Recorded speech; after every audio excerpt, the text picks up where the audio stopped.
Friends, कैसे हैं आप लोग? तो उम्मीद करते हैं सब लोग अच्छे होंगे। तो ये रात का वीडियो है। मैं शाम को अपने को लेके गई थी बाहर घूमने, तो वहाँ हम लोग बैठे थे, ऐसे बैठे बैठे बातें कर रहे थे तो वीडियो बना लिया। तो यहाँ अवनी बोल रही थी, मेरे पीछे अमरूद का पेड़ है, तो वो बोल रही थी अमरूद तोड़ने के लिए। तो मैंने उसे बताया कि रात में नहीं तोड़ना, क्योंकि वहाँ पे सांप वाप भी आते हैं, तो सुबह तोड़ने की बात करें। तो उसके बाद मैंने की अवनी के कुछ फ़ोटोज़ क्लिक। तो हम दोनों माँ बेटी बातें करते हुए कुछ देर वहाँ पे रहे। उसके बाद थोड़ी देर घूमे टहले, इंजॉय करने के बाद हम लोग घर आए, फिर खाना वाना बनाए। तो यहाँ पे अपनी देखिए फ़ोटो क्लिक करवा रही है। उसके बाद आ गए थे उसके पापा, तो देखिए यहाँ पे अपनी साड़ी पहन के डांस कर रही है।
अवनी का डांस हो गया है ख़त्म, और अब चला रही है अवनी साइकिल। तो देखिए अयांश और अवनी दोनों मिलके चला रहे साइकिल।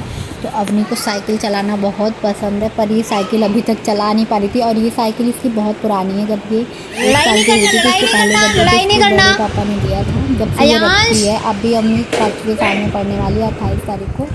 तो अब ये ज़्यादा चलाने लग गई है, कल से थोड़ा थोड़ा चलाने लगी है। और अयांश यहाँ पे अपनी की छोटी वाली गाड़ी से खेल रहा है। तो अयांश तो इससे कंफर्टेबल होके चला लेता है, आगे पीछे कर लेता है। और वो लड़का है जैसे कि तो डरता भी नहीं है, अपनी बहुत डरती है। अभी भी उसको साइकिल पे बिठाना पड़ता है और उतारना पड़ता है, और वो बस ऐसे चलाती है। तो अभी तो चलाना सीख गई है। और ये अगले दिन मॉर्निंग की व्यूज़ देखिए, कितना ज़्यादा बारिश हो रही थी, मौसम कितना ही अच्छा हो गया था। और यहाँ पे अपनी तैयार होकर वेट कर रही थी बारिश बंद हो तो वो उसी स्कूल पहुंचाने के लिए जाएं। तो यहाँ पे उसने चुटिया खोली थी, उससे मैंने चुटिया करी। उसके बाद दोनों बच्चों को रेडी करने के बाद मैं यहाँ पे रेडी होने लगी। तो बस मैं अभी कंघी करके थोड़ा सा तैयार व्यार हो के फिर जाऊँगी बच्चों को छोड़ने, कि आज थोड़ा लेट भी हो गई हूँ। तो मौसम भी थोड़ा सा ख़राब था है, और लेट सो के भी थोड़ा सा उठी थी, क्योंकि रात में बच्चे बहुत ज़्यादा परेशान कर रहे थे, बहुत लेट सोए थे। तो बस उसमें फिर सुबह सुबह खाना पीना सारे काम ख़त्म करके जल्दी जल्दी तो घर का भी कुछ काम करके ही निपटा के जाती हूँ, जिससे कि आने के उसे छोड़ के आऊँ तो मैं कुछ और काम करूँ। और अयांश को भी खिलाना पिलाना, अयांश को नहला तो दिया था पर अभी उससे कुछ खिलाया नहीं है, बस छोड़ के आने के बाद ही करेंगे। तो यहाँ पे अपनी नीचे बैठ गई थी, तो मैं वही उसे उठा रही थी कहीं गीले ना हो जाए उसके कपड़े। तो यहाँ पे आई, उसके सारे सामान को रखा, उसके टिफ़िन, तो सारी चीज़ें उसके बैग में पैक की ले जाने की। फिर यहाँ पे बिस्तर थोड़ा ऐसे ख़राब हुआ तो उसे सब मैंने अच्छे से सेट कर दिया। सारी चीज़ें अच्छे से सेट करने के बाद फिर मैं अभी ये वाला सूट सिली थी, तो मैं यही डाल के जा रही हूँ। तो मैं इसे आपको डिटेल में थोड़ी देर बाद दिखाऊंगी। तो आप देख सकते हैं कितना अच्छा मौसम है। और यहाँ पे देखिए बारिश, हम बाहर गए तो बारिश हो रही थी, तो हम छाता लेकर नहीं गए थे, तो बस ऐसे ही। तो अयांश तो अपनी बड़ी मम्मी के साथ जा रहा है और मैं ऐसे आ रही हूँ वापस।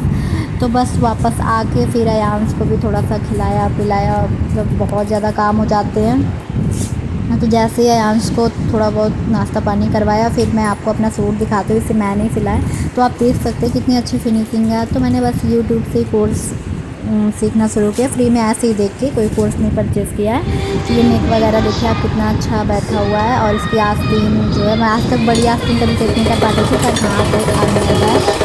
तो अभी देखिए आप सूट की फिटिंग, तो और सूट की फिटिंग करने के बाद मैंने कल जो सलवार की कटिंग की थी उसे लेके बैठ गई सिलने। तो पहले तो उसको मैंने जेब लगाई, तो फ्रेंड जेब लगाने में बहुत ज़्यादा प्रॉब्लम हो गई थी, उल्टी सीधी हो गई थी, मतलब वो सेट नहीं हो पा रही। फिर उसे खोलना, फिर मैचिंग रील से जब हम सिलाई करते हैं तो थोड़ी ज़्यादा दिक्कत होती है खोलने में। और ये कपड़ा भी थोड़ा ऐसे है कि अच्छे से खींच खाच हो जाए तो फट जाए।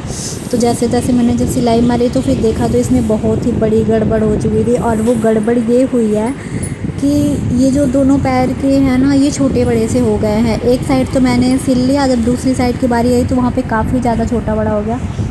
तो ये प्रॉब्लम होती है हमें ऑनलाइन कोर्स की, जैसे हम यूट्यूब वगैरह पे देख के सिलाई करते हैं। अगर हमें समझ आ गया एक बार में तो ठीक है, नहीं तो जो भी प्रॉब्लम होती है फिर हमें उसे या तो फेंकना पड़ता है और या फिर कुछ और ही यूज़ करना होता है। खैर इसे तो मैं फेंकूँगी नहीं क्योंकि ये मेरी सूट का सिला हुआ है। और साइड में आप देख रहे होंगे कि अवनी की भी सलवार रखी है, जो इससे बचे हुए कपड़े थे उसी से मैंने बनाए थे। तो बस मैं इसे सोच रही हूँ कि अब कैसे करूँ, समझ में नहीं आ रहा, क्योंकि ये सूट का भी है तो वो सूट ख़राब हो जाएगा और सिलना भी ज़रूरी है, क्योंकि जब सिलेंगे नहीं, सीखेंगे नहीं तो कैसे आएगा। तो बस उसी के उसमें लगे हैं।